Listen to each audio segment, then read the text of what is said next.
Thank you. And sorry for the suspense.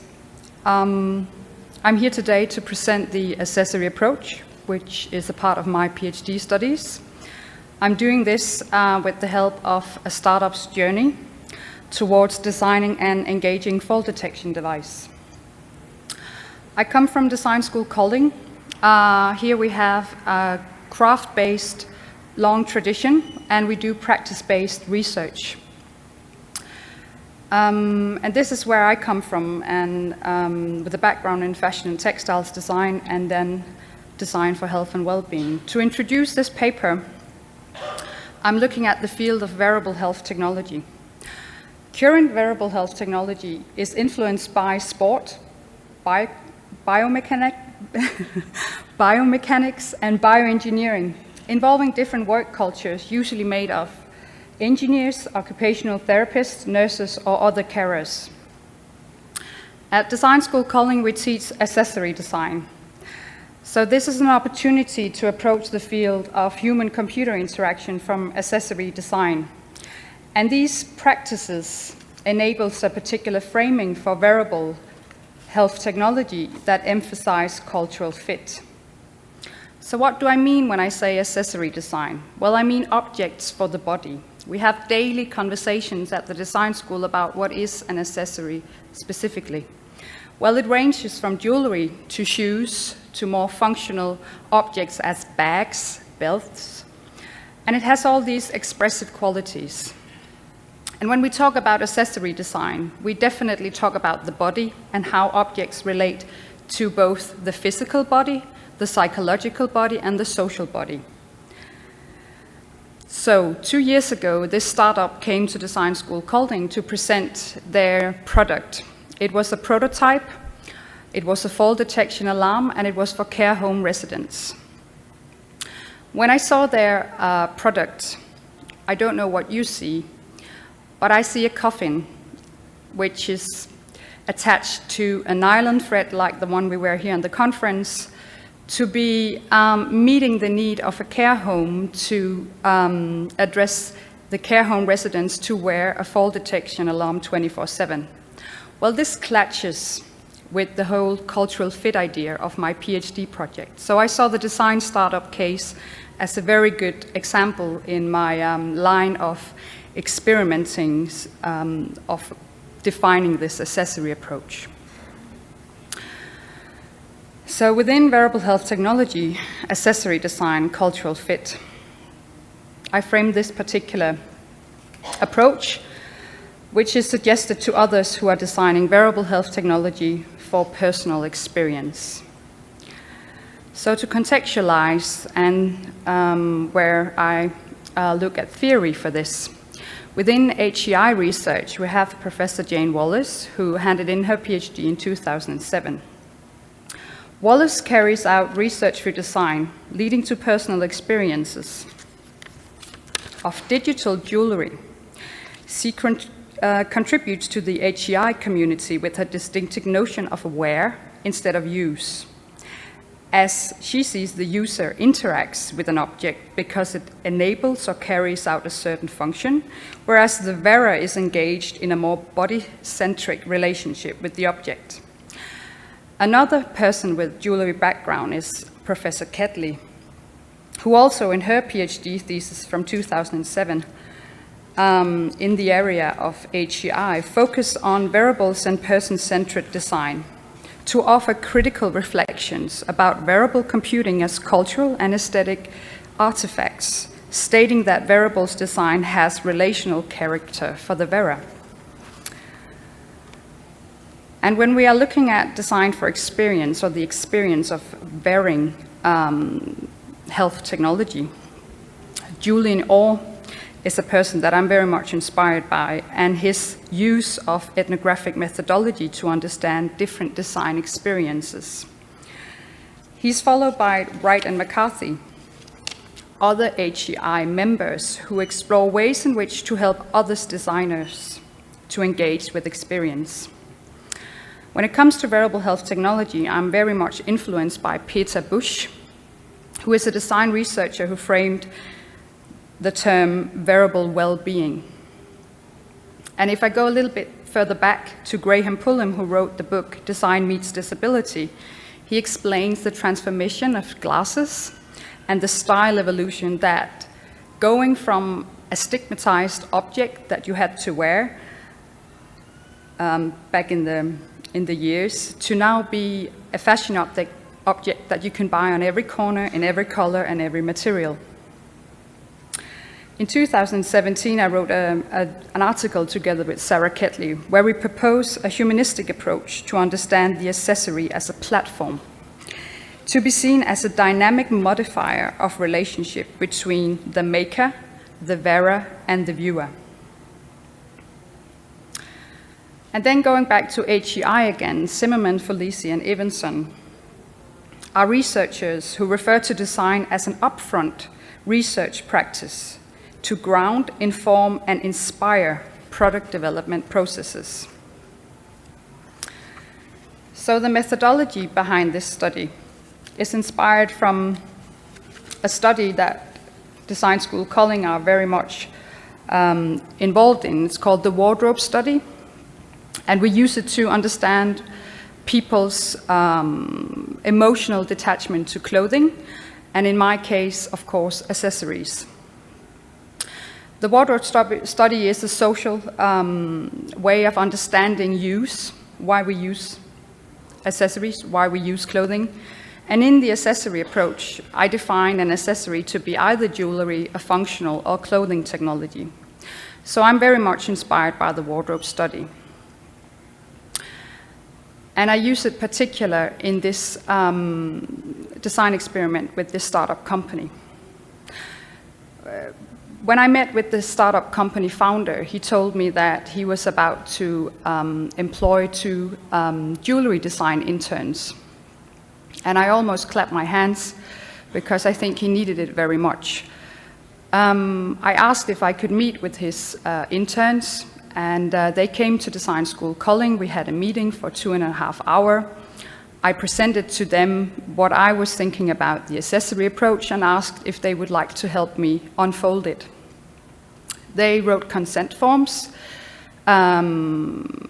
with them to give me visual material, to write diary about their design internship, and to send me their final internship report when they were back to school. They were at BA level. And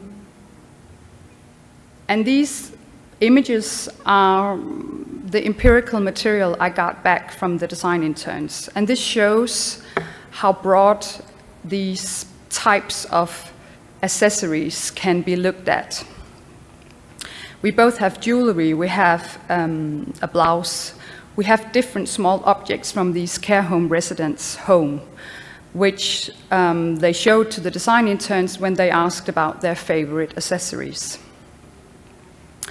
So, what is the accessory approach then? Well, going through all the empirical material I was handed over by the interns, I can see a clearly perspective on methodology, because it offers a dynamic method of collecting significant empirical material.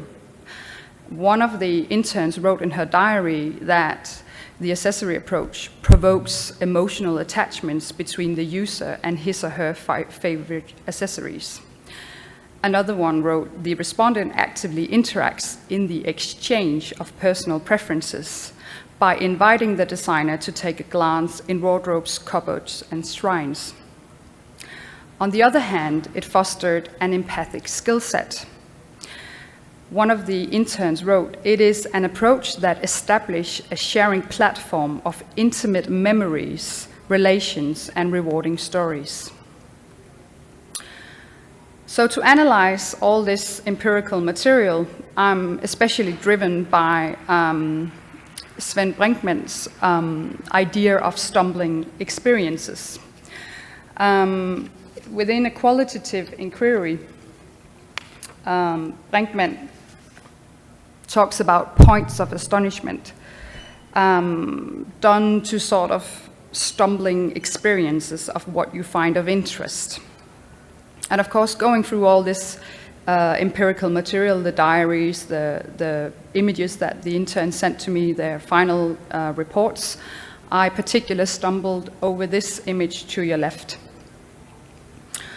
on the right, sorry, on the screen. What you see here is an image of the existing fall detection alarm at the care home. One care home resident shows this, and what I find significantly astonishing about this image is that next to the fall detection alarm, which is very chunky, it is made of plastic, silicone, elastic band, there is a nice, delicate gold bracelet. And within both objects, we see a lot of attached thoughts, memories, and emotions. So there are a really severe difference in these two objects. And I think that highlights very much the essence of my PhD project. So going through all the empirical material, I started color coding their writings and their images. I categorized these findings within interests of empathy, technology work, and accessory points. And then my own reflections in regards of these findings through the text material. And then I rolled out this analysis in a timeline. So starting from September 2016 and the internship's design process throughout these 6 months, I, after 2.5 weeks, met with them for 2.5 hours, sat down, presented what I was thinking about them to collaborate on the accessory approach. And then almost 2 weeks later, the interns had the opportunity, 2 months later, the interns had the opportunity to go out and do the ethnographic exploration in the 2 care homes. And what you see in regards of the categories of empathy, technology work, accessory points, is that it slightly changes from when the interns meet with the care home residents. For example, astonishing points of empathy was not really present in the beginning of the diary writings of the interns. But when they met with the care home residents, astonishing or significant points of empathy were much more present. When it comes to technology work, one example is that one of the interns is very much enrolled in using the 3D printing machine to do prototyping.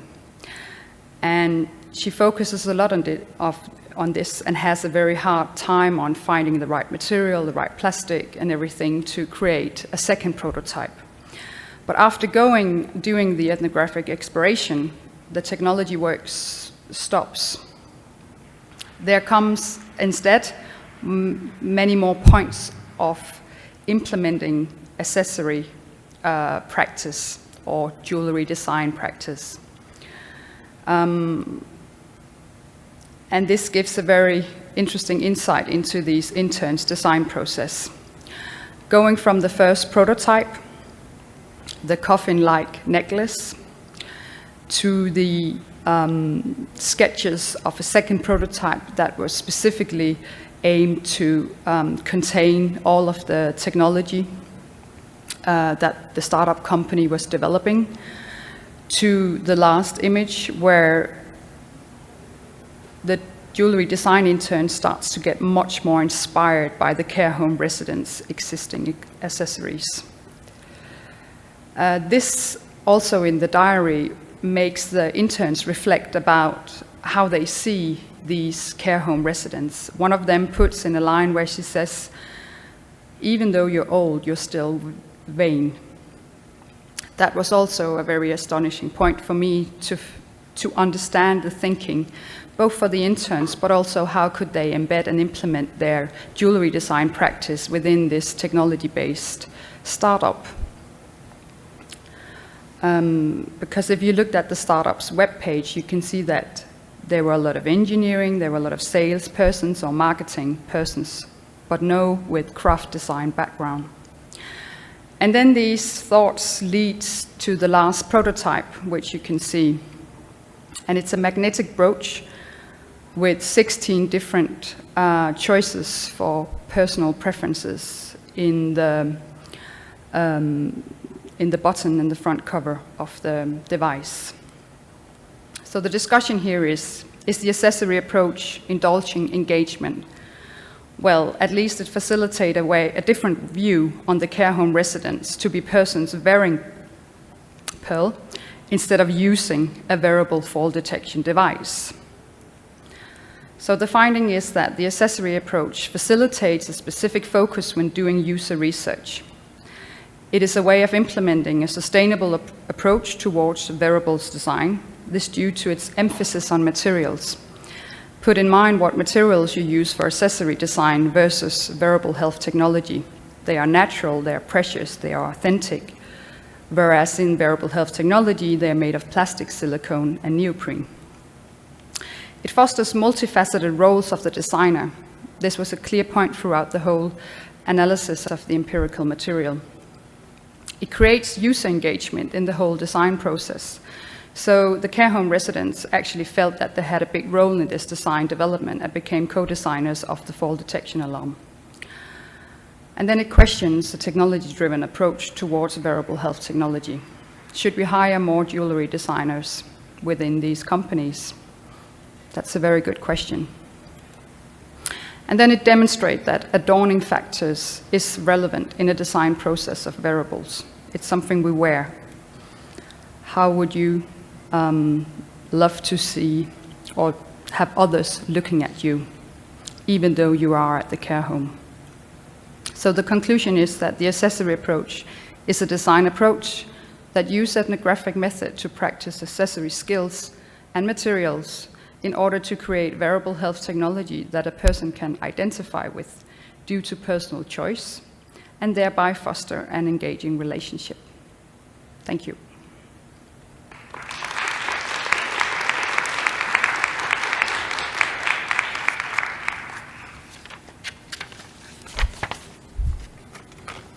We have time for one question. Okay, so I had a question, which was, I'm curious as to how the other members of the startup, for instance, the startup CEO and the engineers, reacted to this work over time. Yeah, I had the chance to interview the founder of the startup later on, and one of his insights of participating in my design experiment was that he said, well, before having the opportunity to go out and do this ethnographic research in the care homes, they were looking at elderly people in the way they saw their grandparents when they were younger. So a very romanticized idea about how a care home resident is.